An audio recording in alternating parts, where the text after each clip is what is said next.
Que el Señor esté con ustedes. Y con tu espíritu.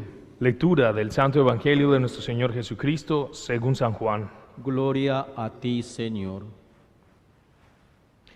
6 días antes de la Pascua, fue Jesús a Betania, donde vivía Lázaro, a quien había resucitado de entre los muertos.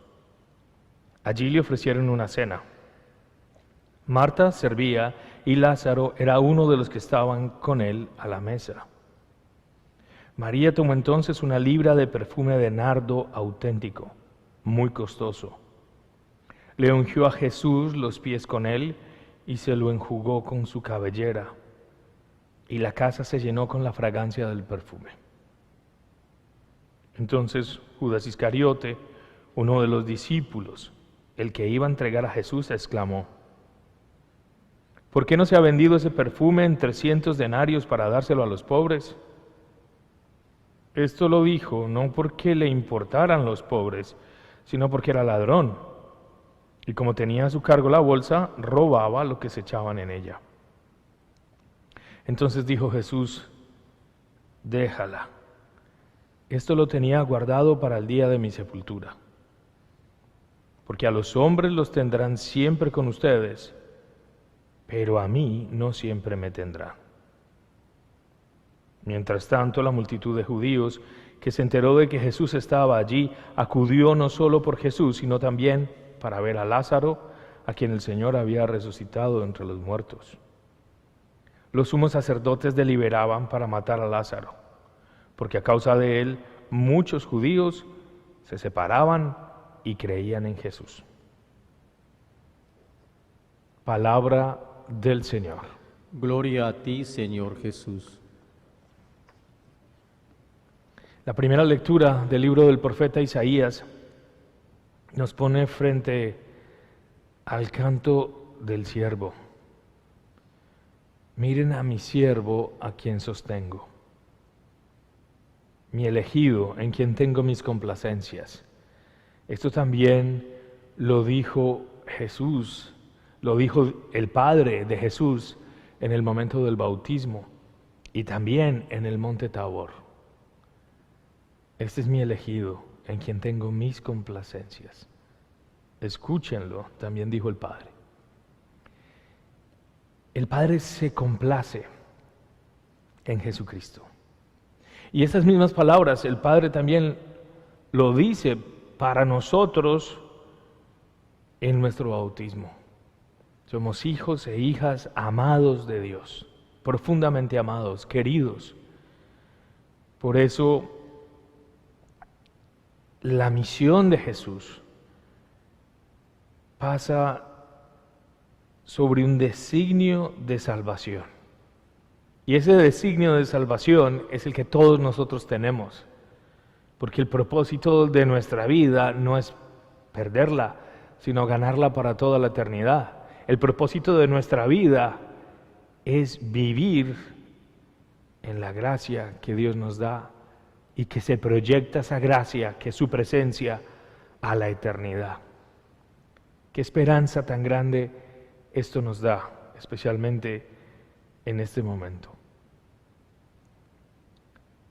El Señor, con ese designio de salvación, nos llama y nos toma de la mano igual que a Jesús. No estamos solos. Y esto hay que repetirlo constantemente durante todo este tiempo. No estamos solos ni abandonados. El Señor está con nosotros. He recibido mensajes de personas que conozco y me dicen que el hecho de que las iglesias estén cerradas les causa angustia.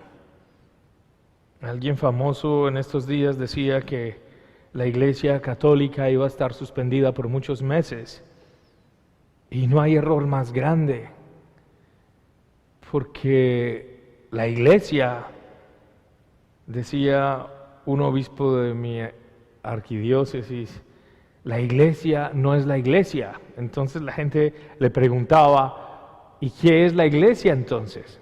Él decía, la Iglesia es Jesucristo. La Iglesia es Jesucristo. Y la Iglesia somos todos y cada uno de nosotros, porque en el bautismo somos hechos miembros del cuerpo de Cristo. La iglesia no son estos edificios.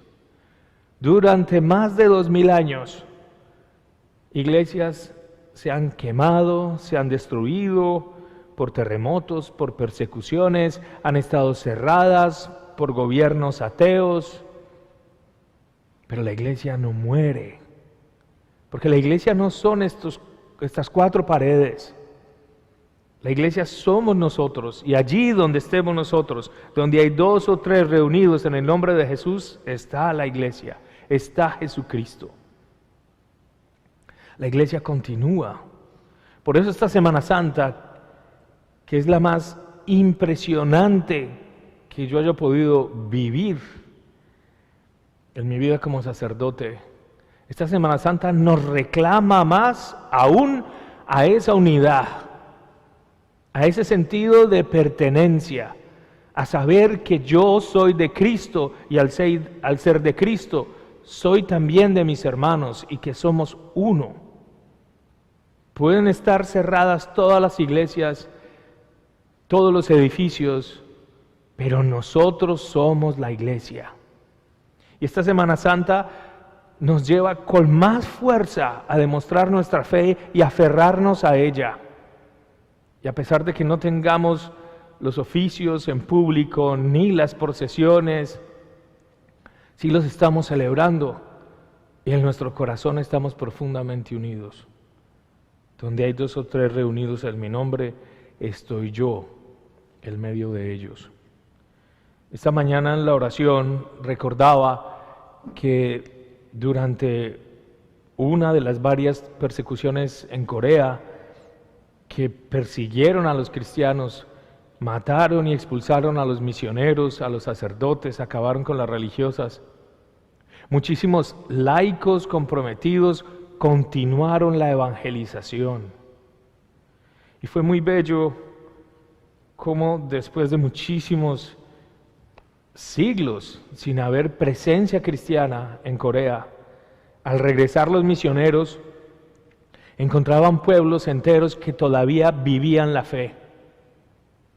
Encontraban pueblos en los cuales los catequistas se habían aprendido el evangelio de memoria y así se lo enseñaban a sus hijos e hijas y bautizaban a sus hijos e hijas y seguían viviendo la fe a la espera de que llegara un sacerdote para poder volver a celebrar la Eucaristía. Y durante siglos se transmitieron la fe unos a otros y permaneció.